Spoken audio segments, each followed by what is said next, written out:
Hi, welcome back to my channel. I am Kim, and today I wanted to talk about some romance recommendations since it is Valentine's Day, and just give you guys some kind of quick recommendations, just basically based off the tropes of each book. I might talk about the books a little bit in between. We're going to see how this goes. I have a hard time. Sometimes I think I talk about too little about a book, and sometimes I think I yap too much. So we'll see. This might just be like a yap fest and might not even... I don't know. We'll see. Stick with me.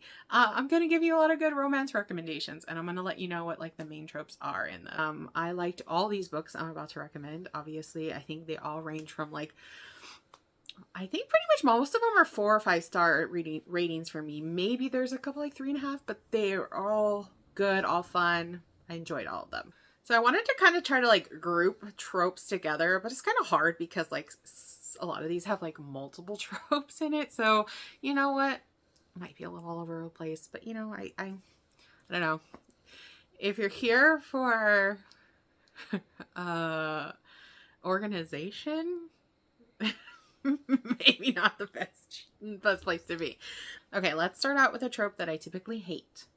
I don't think I've ever really loved this in a book, and that's the unexpected pregnancy trope. Ugh, why is that such a tongue twister? Unexpected pregnancy. I hate that trope. But in Reckless by Elsie Silver, I love that trope. She did it so well. So if you love that trope, read this and you'll love it. If you don't love that trope, still read this and you'll love it. We also have a little bit kind of a grump sunshine, like, or like maybe black, maybe better described as like black cat golden retriever energy with Theo and Winter. But yeah, basically we have unexpected pregnancy. We have Winter, who is just trying to like start her life anew, and get, leave her crappy past behind, and she meets Theo. And like I said, I don't want to go too much into these plot points or anything in these books, but love this one. It's a 5-star book. Totally recommend. So let's talk about another Elsie Silver, Heartless. So the main tropes in this book is going to be a single dad and a nanny. You also have Grump Sunshine, and you also have an age gap in this one. We have our characters Cade and Willa. Basically, Willa needs something to do for a summer, and Cade needs a nanny for the summer. I mean, this is like the basic plots of these books. I don't want to go too far into them. But those are your tropes. Give this one a go. Okay, so the next two are kind of like the same trope. So maybe I made up this trope. I don't know. But both of these books I'm about to recommend are kind of like a whimsical romance. So they are contemporary romances, but they have a sprinkle of like a fantastical element to them. And that first one is 7 Year Slip by Ashley Paston. Okay, so this is kind of like a time traveling romance. So in this one we follow Clementine, and she moves into her late aunt's apartment and finds that you can go, basically she like goes into this apartment, and there's like a random guy there, and he says he's like staying there. And she finds out like her aunt always told her like that the apartment was magic, and she obviously never really believed her, but finds out that it is because it can go back in time 7 years. So yeah, it's a very interesting premise, very different and very good. So if you want like a romance, if you're maybe like not a huge romance fan, like you're more into fantasy, maybe try this one or the next book I'm going to recommend, because like I said, you have that little element of fantasy in there. The other one is In 5 Years. Oh, that's upside down. In 5 Years. This is like a nice little short book. This one also has a fantasy element, kind of the same kind of thing, like a time traveling. In this one though, our main character Danny, she's like proposed to. She has like she thinks her life's so perfect, right? She has her 5-year plan, and everything's going to plan. And like she gets proposed to, the night she gets proposed to, she goes to sleep, and then she wakes up, and she's like 5 years in the future, but she's like in a different apartment with a different man with a different ring on her finger. And then when she like, and she realizes, I think like the news is on the TV or something. So she realizes like she's 5 years in the future. And then like when she goes back to sleep and she wakes up again, she's back 5 years in the past. And then like we follow her through her through that 5 years. This is also a very unexpected romance. And I say that because it's not what you, it's just not typical. Okay. It's not what you maybe expect. But yeah, I just picked this book up on a whim at Target once because I just read the back and I thought that it sounded so interesting. So if you're, again, into that like romance with a little bit of whimsy added, this one's for you. Okay. So basically, like I said, it's hard to like group these tropes together. So, and especially because I have full series here. So we're going to talk about the Abby Jimenez Party Your World series right now. So the first book in that series is A Party Your World. Surprise. So in this one, your tropes are going to be, there's going to be an age gap trope, which is going to be like your main trope, but there's also like a small town element, kind of opposites attract. The age gap in this is kind of reversed because I think typically in age gaps, like the guy is older, but in this one, our woman character, Alexis, is older than Daniel. Alexis meets Daniel on the whim because her car breaks. Like, I think she like wrecks her car and like he helps her and like she meets him and she's like, basically through this whole book kind of fighting her like feelings and attraction to him. And yeah, if you like age gap, if you like a small town, if you like opposites attract, this one's for you. Okay, the next one in the Party Your World series is Yours Truly. So our main tropes here are going to be rivals to lovers, also some fake dating. Basically, all three of these books are kind of interconnected with the characters. Our main female character in this, Bree, is best friends with Alexis from A Party Your World. She's a doctor. Jacob also is a doctor in this. Bree is kind of like, feels like she's finally going to get like the position she wants at like her hospital, but like Jacob starts working there and she feels like he's probably going to get it, over her. And that's where like the rivals part comes in. And she thinks like Jacob's going to be this like, crappy guy, but again, she's going to find out that's not true.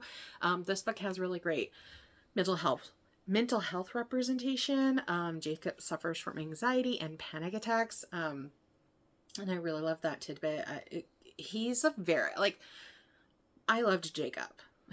He was a very compelling male lead. And Bree is very patient and kind with him. And yeah, so fake dating, rivals to lovers, read this book, read this whole series.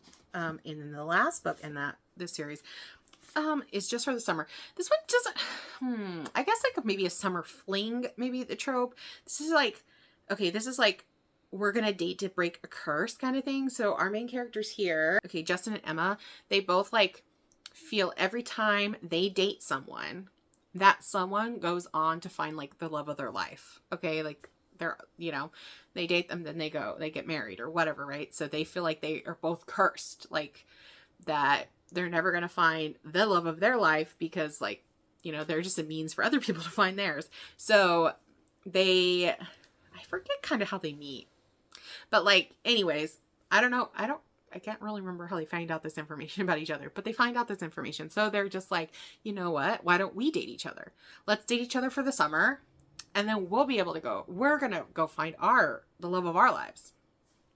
I'm sure you can probably figure out what happens from there. But this one's, again, Abby's men are always so sweet and so lovable, and complex. And yeah. So if that sounds like I said, it's kind of like maybe a little bit of a niche trope in there, but still, like, I guess, like I said, summer fling would maybe be like the main trope there, but highly recommend. Okay. Let's move on from Abby Jimenez, who I love, to Emily Henry, who I love. Funny story. So this is also fake dating. We love fake dating. I love fake dating. Probably one of my top tropes. This book's messy. Okay. This one has so we have Daphne, who is engaged to Peter, and like their wedding's soon. Like it's supposed to be soon. Like they're definitely in planning stages. Stuff is bought. Like I think venue's booked, right? Like they're going to be getting married. Actually, yeah, because then he goes out like on his like bachelor, weekend, and his best childhood friend, Petra, goes, you know, because it's like they've been childhood friends, they've been friends forever. And then they like confess that they're in love with each other. So our main character, Daphne, so it's a little confusing, okay? Main character Daphne's fiance, Peter, leaves her for Petra, his childhood friend. And Petra leaves her live-in boyfriend, Miles, for Peter. So Daphne has nowhere to go, right? Because she's like moved in with Peter. She's like uprooted like basically her whole life to do everything like he wants to do and follow like his life. And so she's like, where do I go? So she moves in with Miles because obviously he has space now since Petra has left. And they kind of start a fake dating thing because they kind of want to like show to their exes like they're fine. They're good. And they want to like post it on like their social media and stuff, showing them like out having fun and everything to kind of show like, you know, they're good. And like they're gonna go, like they plan to go to their wedding together as a date. So starts fake dating. Emily Henry, I can't ever recommend her enough. You know, fake dating is your thing. Definitely try that one out. Okay, next one we have is The Unhoneymooners by Kristen Lauren. This is also going to be an enemies to lovers, fake marriage tropes. Okay, so here we have Olive. So Olive's sister gets married, and everyone from like, I think like everyone from the wedding, I think everyone at the wedding except Olive and the best man, who is the groom's brother, Ethan, gets sick. I think they have like seafood of some kind, and like everyone gets sick. So the bride, like Olive's sister and her husband, cannot go. They have this like honeymoon planned in Hawaii, and they can't go. So since Olive and Ethan were like the only ones that aren't sick, they give them the tickets to go, right? But they're also rivals. Like they hate each other. They hate each other. I don't really remember why, but they hate each other. But so because this honeymoon was like, her sister like won it, right? Like and like it's booked under their name, so they feel like they have to go and pretend like they're married, so like they don't get in trouble for using it because it was like non-transferable. But anyways, I really love this book. It's the only Kristen Lauren book I've read so far, but I've heard good things about her other books, and I have a few of her other books. I just haven't read them yet. But yeah. So again, enemies to lovers, fake marriage tropes. This one's for you. You with a View by Jessica Joyce. This was a very I just like picked out this book to read on Kindle Unlimited one day, and I really fell in love with it. So this is trope. Our main trope here is another enemies to lovers and forced proximity.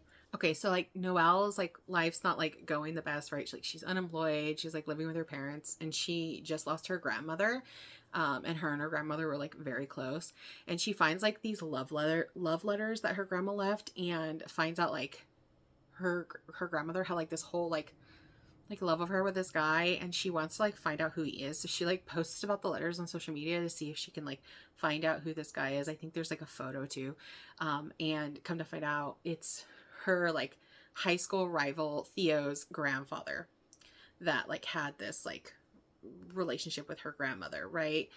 So like she gets to meet with the man that was like in love with her grandmother, and finds out like they were gonna elope. And I kind of forget like all the details on like why that didn't happen, but like they had this whole honeymoon planned, and like they never got to do it, obviously, because like something pulled them apart. So she decides, kind of like as a cathartic healing experience, like to kind of connect with her grandmother, to go on this honeymoon trip. But the man, what's his name? I forget the older man's name that the grandmother had the thing with, but like he wants to go with her, but he also said like Theo needs to go. So then again, so they're like forced proximity. They're forced to go on like this road trip, honeymoon trip together. Yeah. So if you like, that sounds interesting to you, and you love those tropes, I really like this one. Jessica Joyce has another book out that I keep wanting to buy, The X-File, I think it's called. And every time I go to Barnes & Noble and I want to pick it up, all the copies are like messed up, and I never end up getting it. So, but yeah, I love this one enough to try out her other books. Okay, some more Emily Henry. beach read.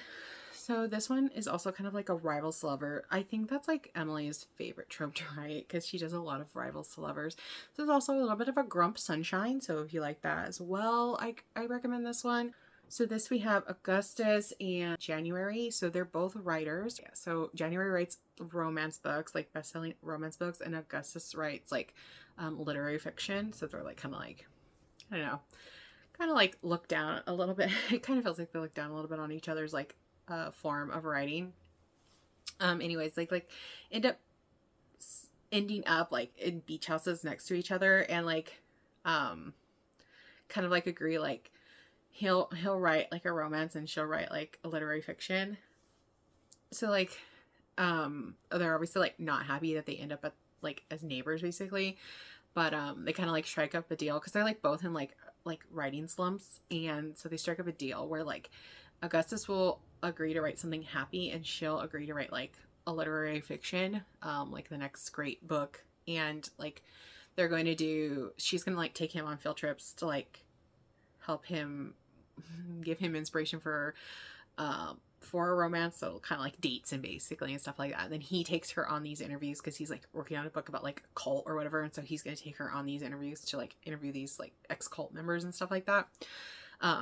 I really love this book. It's probably this one and Book Lovers, which I'm gonna talk about next, are like my 1 and 2 favorite Emily Henry books. So again, so if you like Grump Sunshine, if you like Rivals to Lovers, yeah, Emily Henry's your girl, for especially for Rivals to Lovers. Which Book Lovers is also a Rivals to Lovers. This one we follow Nora and Charlie. So like Nora's a literary agent and Charlie's like an editor. And so this is kind of like small town vibes too, because she goes like on a sister trip with her sister to like this small town, and he ends up that Charlie shows up there and like she knows him from the city, so it's like she's like surprised that she sees him here, find out he has like ties to the small town. But yeah, so Rebels Lovers, this was my very first, like pretty much my very first contemporary romance I ever read.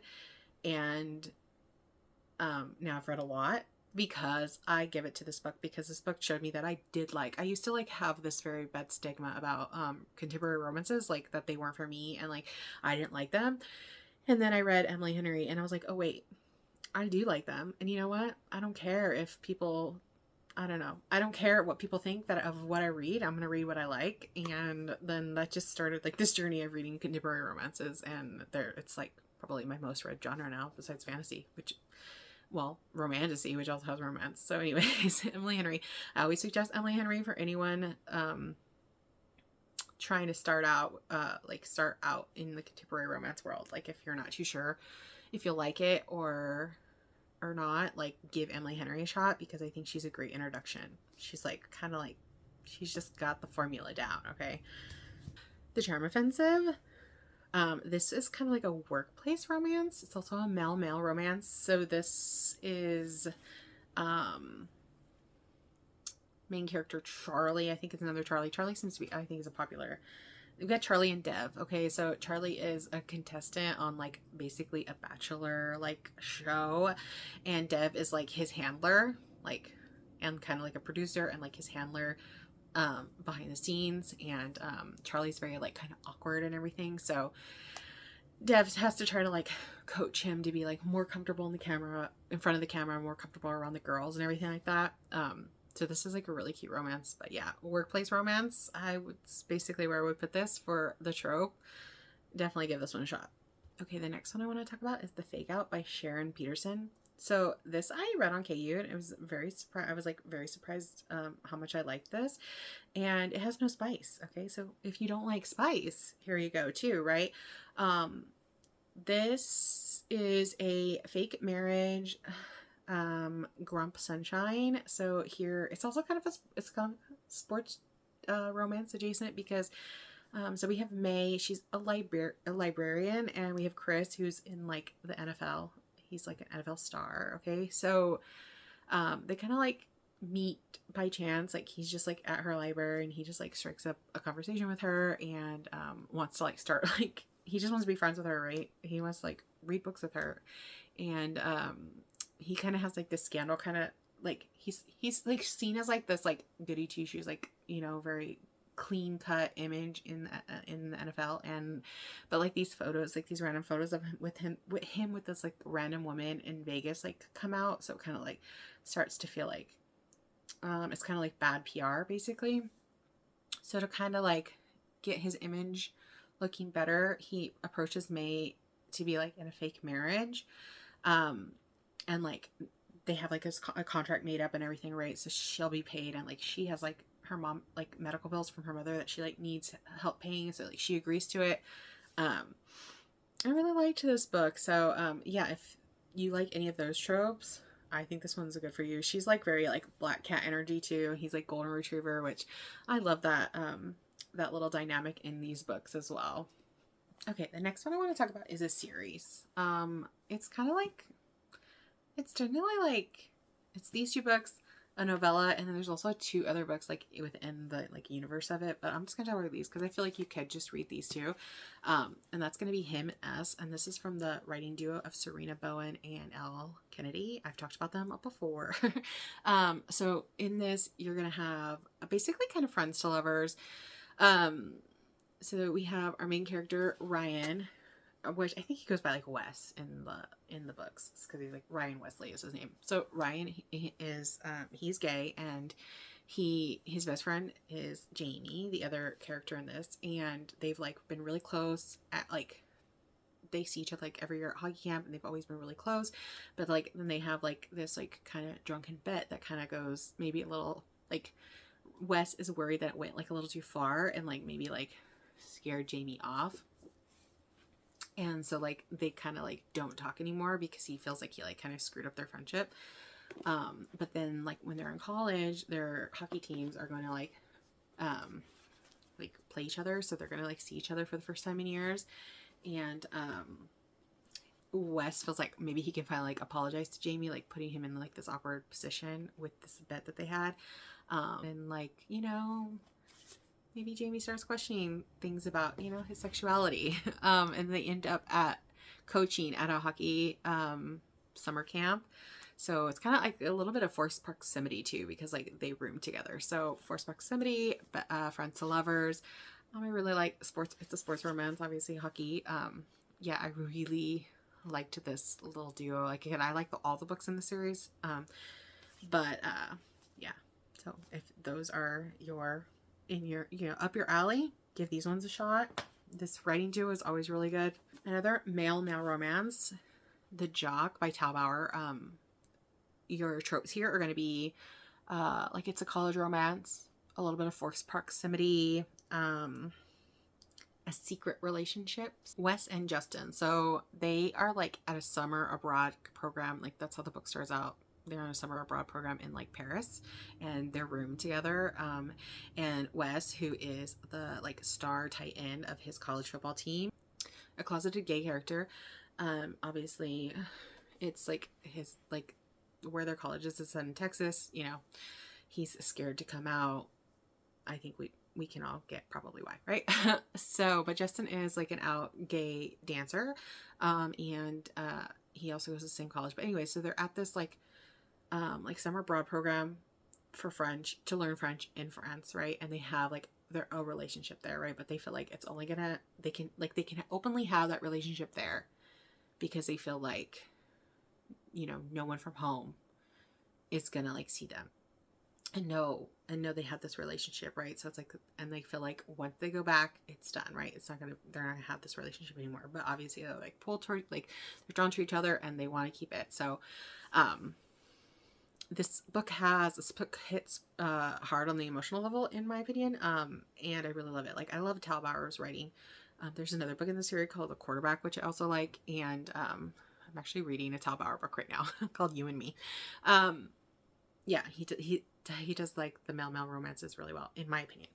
But yeah, so if you like that, like a secret relationship, like I said, a little bit of forced proximity in the beginning, and like a college romance, football romance, give this one a go.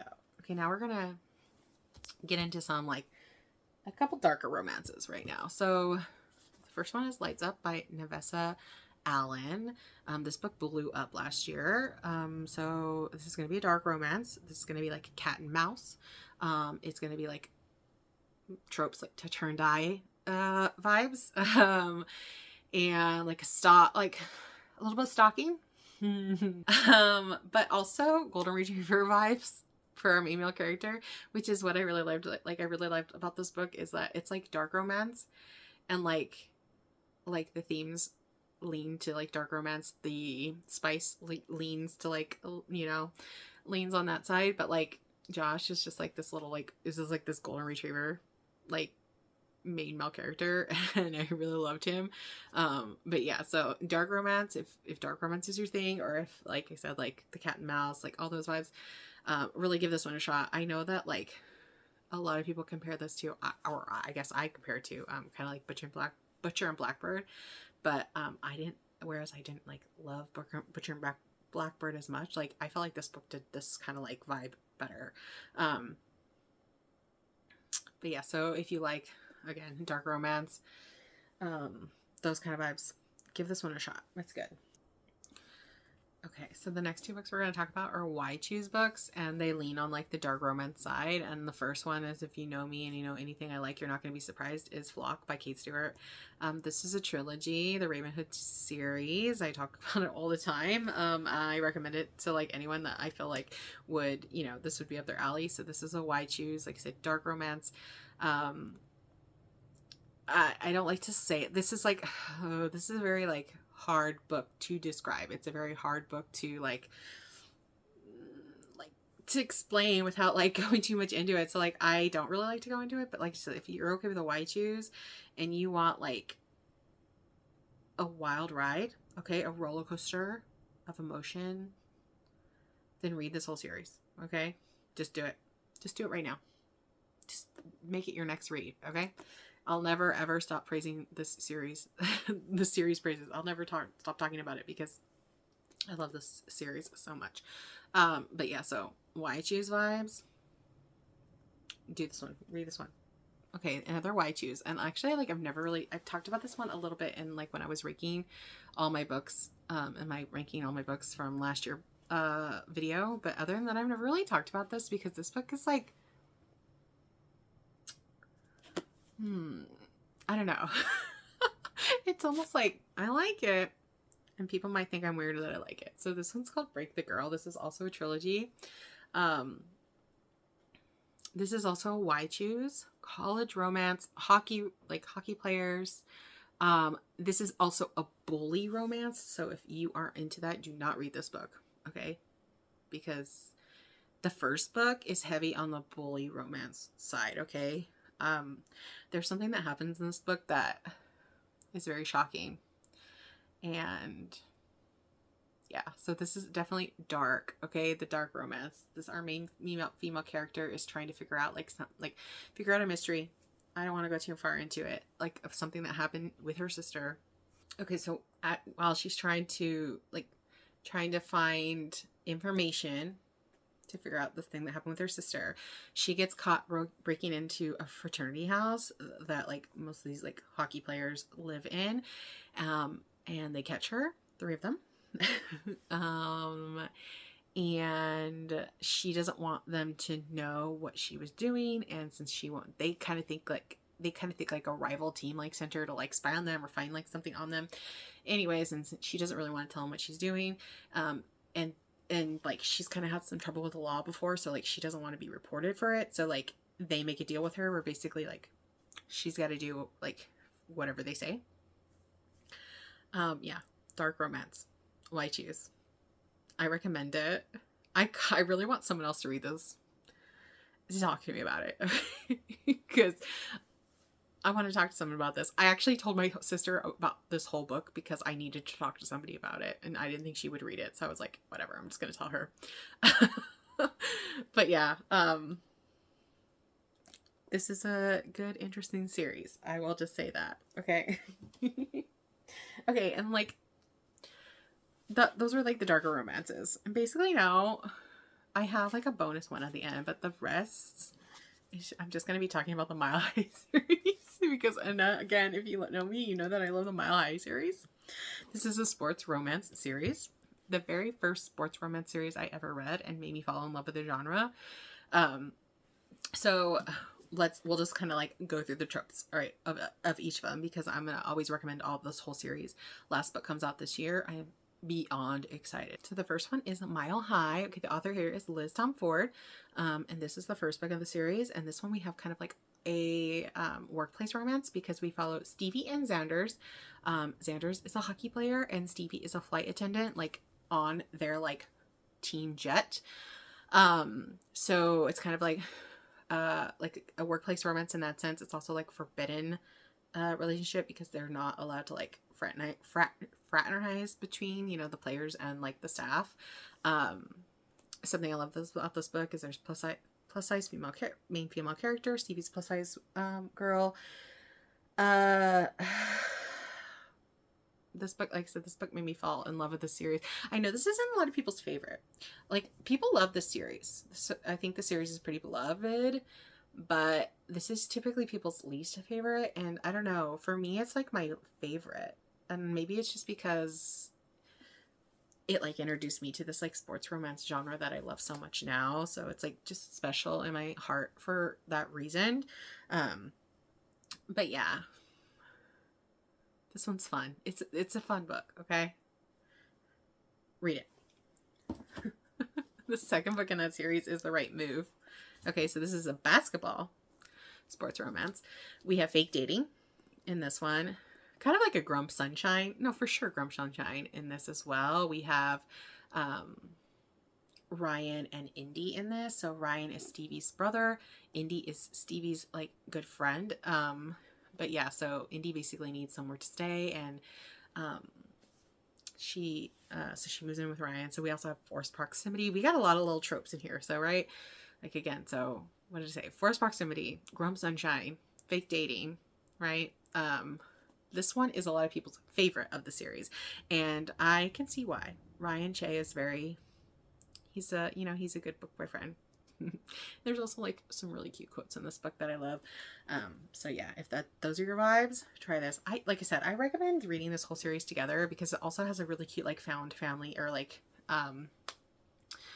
group, like the group of people, because these all like interconnect with each other. And I think the whole group together as a whole is really cute. So I feel like you you get more of that if you read it all. So I do recommend reading them all. But if you want, you can read them as standalone. So if one just jumps out for you, read it. So the third book is called Caught Up. This is going to be a baseball romance, and our tropes here are like single dad nanny, a bit of an age gap romance I think as well. So we have Kai and Miller in this. So like Kai is the whole world is his son, and like he needs a nanny. Miller is like, I think, his team manager's daughter. This one's got a lot of heart. Again, like I think I've said it before, I'm not like a huge like single dad. I maybe it's growing in me. Maybe I just think I don't want to like these tropes, but then like it's just because I haven't read good books about it, because I don't mind the single dad aspect in this. I also didn't mind the single dad aspect in Heartless. I'm actually reading another single dad book right this as my current read. But yeah, so single dad nanny in this one. So if that's your vibe, read Caught Up. Okay, so the last one in that series is Play Along, and this one your tropes are going to be kind of like workplace romance adjacent, I guess, because they do work together. So Isaiah is the shortstop of the baseball team, and Kennedy, our main female character, is an athletic trainer there. And Isaiah has had a thing for Kennedy since like the moment he saw her, basically, and she's been working with the team I think for like a whole year now, because you meet these characters in Caught Up because Isaiah is Kai's brother, and they're on the same baseball team. So you meet them all, but like Kennedy in that is engaged, right? So Isaiah's always had a thing for her, like the moment he saw her, but like she was engaged, so like he didn't like pursue anything. Like he was always like flirty with her and stuff like that, but like he noticed like she's no longer engaged, and so he's kind of like, he's had a thing for her, like, right, he wants to like it's like kind of like for him it was like love at first sight. They're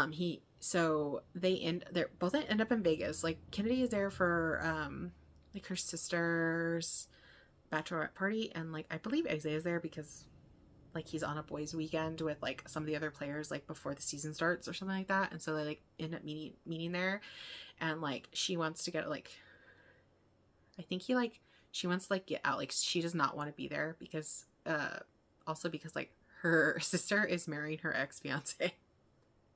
So, you know, messy. So she like wants to get out, so like he like helps her, like, okay, like we'll leave. And they kind of like I think they have a little bit too much drink, and they wake up the next morning and they're married, and neither of them really remember much about it. But like, since he's like obviously a high profile, like, you know, sports or baseball player, like it hits like the news, right? And to keep their jobs, they have to pretend that it was real because, you know, they weren't allowed to like have relationships. So they have to like, yeah, they can't like make it seem like it was just some drunken mistake. So they have to like sell it to like the team, like that they were really married. So they have to stay married, for a while to like, you know, make it real. So, but like, obviously like Isaiah wants to use that time to like prove to her, like, you know, they're good together. But yeah, so like if any of that sounds interesting to you, I highly recommend play along. Like I said, I highly recommend this whole series. They're all good. Liz's writing is really good. It's always very heartfelt. There's always like her characters are always very fleshed out and very interesting, and I highly recommend. And so I wanted to do a little bonus book because this is for Valentine's Day, and I haven't talked about one of my favorite romance authors, Kayla Gross, mainly because I don't physically own a lot of her books yet, because I want to get signed copies, and I just haven't bought them yet. And I only wanted to do books like I physically had, but I do have some of her novellas, and it is Valentine's Day, so I could not do a Valentine's Day video without recommending Puck Shy by Kayla Gross. So this is a little Valentine's Day novella. This is tropes wise kind of like workplace romance. Our main character, Stevie, female character, ends up being like, Lucas is our main male character, like his assistant in this book. Tropes aren't like too big of a deal. It's just a novella, so like tropes aren't like really the main thing, but I just have to recommend this because it's a cute little fun read. You can like read it today, right? It's Valentine's Day. Read it today. It's quick. I think I read it in a day. This is extra spicy, just so you know, though. So it's a fun little Valentine's Day read, and I couldn't do a Valentine's Day video without recommending this one, because yeah, it's fun. You know what, maybe I'll read this today again. But yeah, if you want just a really fun, quick, spicy read, but also with plot. Okay, that's the thing. No, Kayla's little novellas are quick. And they, like I said, do have a lot of spice, and the spice is extra spicy, but there's also good plot in all her books, even her novellas. So, yeah, I had to also recommend this one. I don't know. Was that good? Was that all over the place? Did you guys find any books you might want to read through this? Or did I just like yap too much? I may have yapped too much. But I don't know, hopefully you enjoyed this. If you did, I would love it if you liked, commented, and subscribed. You can hit the bell button to know when I upload a new video, and I'll see you in the next video.